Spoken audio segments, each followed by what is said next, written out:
de mim, que eu sou mulher, que só falo só sobre o que é ser mulher, o que é ser negra. Mas eu tenho 1 milhão de coisas que eu posso falar. Eu sou um ser humano completo. Não é porque você é o jovem da favela que você vai ter que falar só disso. A gente tem um poder de mudança, assim, pensando positivo, muito grande. As nossas histórias, tipo, todo mundo é da periferia, todo mundo é da favela, mas cada um tem uma história diferente. Tipo, é uma coisa que muda, que faz com que um tenha chegado a uma coisa que o outro não chegou, assim.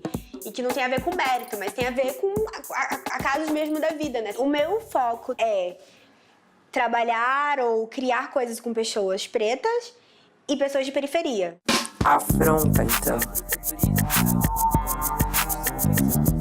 Afronta. É agora, é agora, é agora. Afronta, então. Nosso encontro. Processo de cura. Descolonize o pensamento. Geralmente quando todo mundo fala que é jornalista, fala, sou jornalista de formação, né? Porque trabalha com outras coisas. Mas eu gosto muito de escrever e trabalho com jornalismo mesmo. Eu sou de Brasília, né, da periferia de Brasília. Moro há 6 anos no Rio de Janeiro, no Complexo do Alemão. Meus pais são de Brasília, né? A primeira geração de Brasília, né? Porque quase ninguém nasce em Brasília. Então, os meus 2 avós eram pedreiros, estão, enfim, falecidos. Vieram fazer a vida mesmo em Brasília, né? Tipo, tá rolando a construção da capital, vou poder uma chance de mudar de vida, né? Construíram a cidade e foram pra periferia morar, né? Família de pai é todo mundo preto. Eu acho que eu sou, tipo, a preta da pele mais clara, todo mundo. E da família de mãe, todo mundo branco. Mas não chega a ser aquele branco, mas é branco, né? Não é preta. Minha mãe casou com 16, me teve com 18 e separou com 19. Então, tipo... Eu tinha uma relação com a família do meu pai, eu acho que um pouco mais distanciada. Tinha mais com a família da minha mãe. Depois que eu fui pra faculdade, fui me entendendo mais como negra, que eu fui mais chegando mais perto deles, de escutar a história da minha avó, né? Tipo, a minha avó tem 90 anos. Mulher preta de 90 anos, então, tipo assim, ela tem muita história, muita coisa assim. Tipo, cara, sei lá, tem 100 anos, né? Tipo, o Brasil sem escravidão. Eu sou jornalista, mas além disso, tenho um projeto de mídia e tecnologia pra jovens de espaços populares que acontece aqui no Complexo do Alemão, desde 2013. Ah, por que você veio pro Rio? São várias coisas, assim, são vários motivos. Aquela coisa de menina nova que quer ir pra uma outra cidade, ter uma outra vida, quer descobrir novas coisas. Tem um pouco também porque eu já gostava na faculdade, eu estudei muito sobre comunicação comunitária e eu lia muitos casos daqui.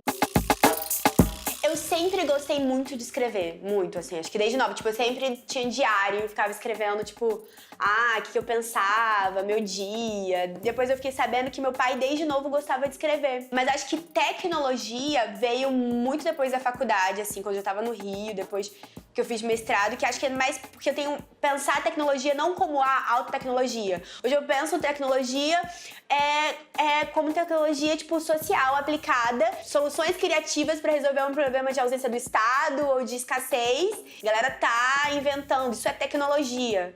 Mas aí, faculdade é o seguinte, eu fiz pra jornalismo, sempre quis fazer jornalismo. Na época que eu tava no ensino médio, tinha saído a parada, eu me lembro da manifestação da marcha pras cotas, assim. Só que, tipo assim, naquele tempo, eu não tinha a cabeça que eu tinha agora. Eu fiz uma faculdade particular, mas daquela que, tipo, a maioria da galera era de periferia, porque é daquelas baratas, que a galera, tipo, trabalha o dia inteiro, faz faculdade à noite. Aí só aqui no Rio que eu entrei numa pública, né, pro mestrado, que foi a UF. E aí eu vim pro Rio, pesquisei república, essas paradas, fui pesquisando também todos os projetos sociais envolvidos com comunicação. Fiquei 3 meses morando numa república em Santa Teresa, ali na Paulo Matos. E eu, tipo, eu dormia e deixava uma faca debaixo do travesseiro com medo, tipo, se alguém fizer alguma coisa comigo. E aí, nesses 3 meses, eu comecei a entrar em contato com um monte de gente, sei lá, Viva Favela, galera do Voz da Comunidade, né, porque na época o Renê tinha super projeção, porque foi em 2011, então tinha acabado de entrar o exército no Complexo do Alemão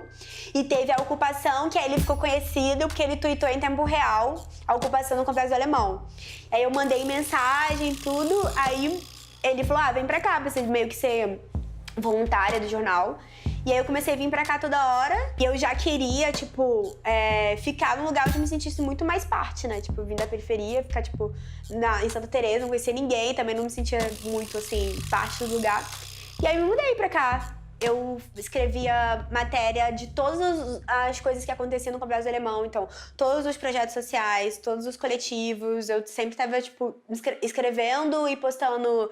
Postava na época no Viva Favela, em vários outros veículos que tinha, assim. Aí, em 2013, tava tendo um evento aqui. Na verdade, no Alemão foi. Um policial entrou numa casa de um garoto e baleou ele. Tipo, foi tiro na nuca. Então, tipo, não foi nem auto de resistência, né? Foi, tipo, homicídio mesmo. E no Borel, no mesmo dia, teve um toque de recolher. E aí a gente fez um evento no mesmo dia, reivindicando direitos, falando sobre isso. Foi lá até na Nova Brasília, aqui no Alemão, com o microfone aberto. E aí os moradores chegavam e falavam que achavam que deveria mudar. E depois a gente fez um abaixo-assinado, pensando, tipo assim, que os moradores pudessem ser mediadores de conflito em vez de ser a polícia, né? E aí o Ocupa Alemão, que era tipo um evento, virou um coletivo. E aí eu fiz parte desse coletivo. Era um coletivo que fazia muita ação na rua, intervenção artística e depois falava de direitos. Então, sei lá, na época da Copa, fez Copa pro Alemão ver. Que a gente decorou a central com bandeirinha de luto, né? Então, era porque saía... As matérias eram assim, a galera da favela foi pra manifestação, por isso teve quebradeira. Ou então a gente fez manifestação aqui no complexo que teve alguma dessas mortes. Aí, tipo, disseram que os bandidos tinham pagado pra gente se manifestar. Então, saía isso muito no jornal. E a gente, não, bora fazer uma oficina sobre mídias sociais ali pra usar muito nessa pegada mais militante. Começou um pouco como isso. E aí o nome Gato Mídia surgiu como uma brincadeira com os infinitos gatos que tem na favela, né?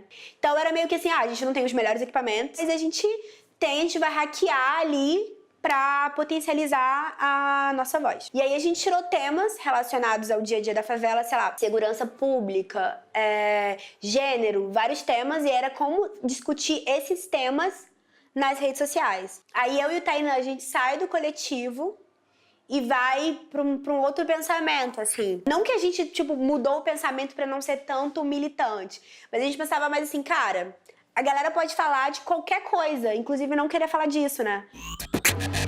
Eu sou cristã, minha espiritualidade, ela passa muito pelo cristianismo, mas hoje ela passa por outras coisas também. Então ela passa pelo candomblé, ela passa pela mitologia africana, ela passa por outras referências. Quando você vai se reconhecendo negro, você vai querer entender mais, tipo, vai querer chegar a entender mais o candomblé, vai querer pesquisar, vai querer... E ainda mais que eu nasci num lar cristão evangélico, onde o candomblé é totalmente demonizado, né? Tipo, você tem medo, assim.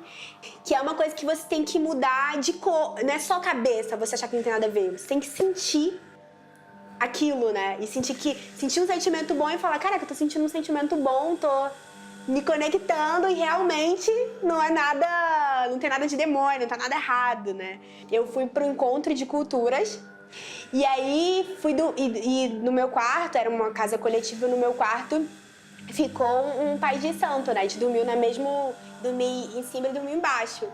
E aí eu fiquei... Veio em mim, na hora de dormir, aquela coisa toda da Tamira de nova ali da igreja, de ai meu Deus, ai, será que aconteceu alguma coisa? E é muito engraçado, porque tipo, foi a melhor noite da minha vida. Depois eu tipo, super fiquei aberta no encontro de entender várias paradas. Inclusive quando ele teve um dia que ele ficou falando várias paradas em outras línguas mesmo, eu não sei como fala, mas não só Yorubá, mas tipo, espiritual. E eu super saí, tipo... Acho que foi a primeira vez que eu saí, tipo assim, caraca, como se fosse encontro com Deus, né, na igreja. Só que, tipo, com uma outra referência, né? Então, foi, acho que, o start de sentir isso no físico. A espiritualidade, independente de qual referência você tem, é importante a gente cuidar disso. Ainda mais a gente, tipo, que é preto, que, tipo, cara, vive tanta coisa tensa na vida, tem que cuidar da parte espiritual, sabe? A Casa Brota, coworking de favela, nasceu no final do ano passado.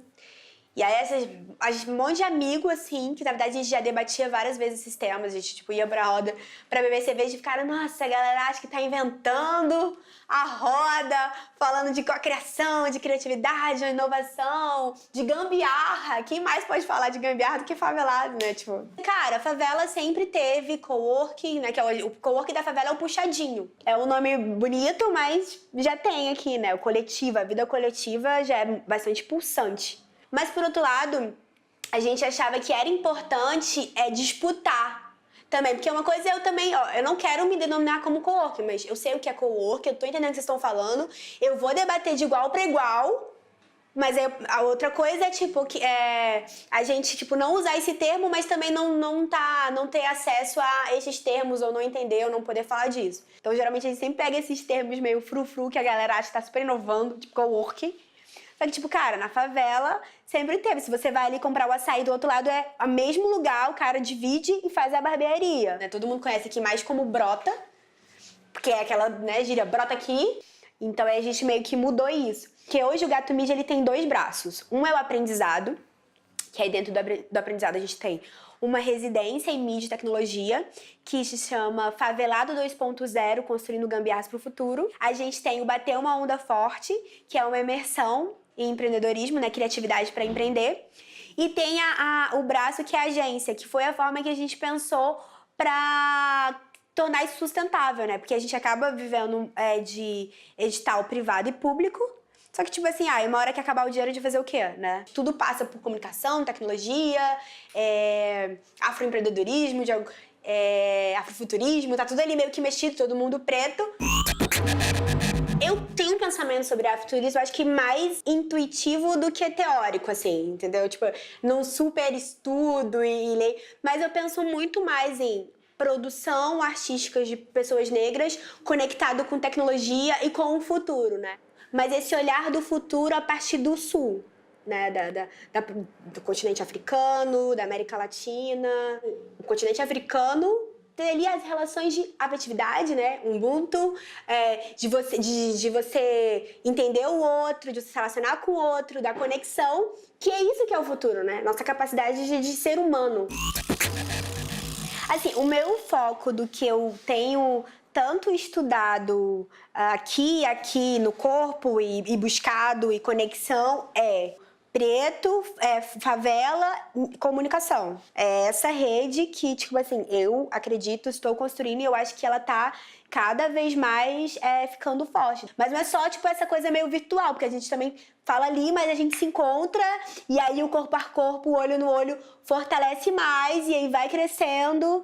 O Favelados pelo Mundo nasceu também desse desejo de, tipo, cara, viajar, né? Viajar pra fora. Viajar já é uma questão de que, tipo, cara, nem todo mundo acessa, principalmente a galera pobre. E aí eu tenho essa visão de me entender do tipo, cara, como uma mulher preta de periferia, mas me entender como, tipo, parte desse mundo todo. Então, quando, sei lá, eu tô viajando pelos países aqui da América Latina, eu me sinto parte disso e penso em conexão, em fortalecer essas redes, em trocar. Eu quero poder, como mulher, falar sobre o que é ser mulher, falar sobre o que é ser negra e falar de coisas que também não tem a ver com isso. Não, porque o racismo, ele nos limita de várias formas. Ou a gente tá morrendo, ou eu tô viva só falando de racismo. Tipo, eu não quero... E o Lázaro fala disso, que isso seja só minha demanda, né? Falar de racismo, entendeu? Então a gente tá falando de viagem, que pode ser uma coisa, tipo, vista como fútil, mas que a gente traz pra, cara, viajar é um direito, e deve ser um direito de todos, né? O direito ao lazer, e eu quero poder estar falando de viagem, de lugar legal de comer, de dar dica de café. Por que não? Porque esse lugar eu não posso ocupar, né? Afronta, então.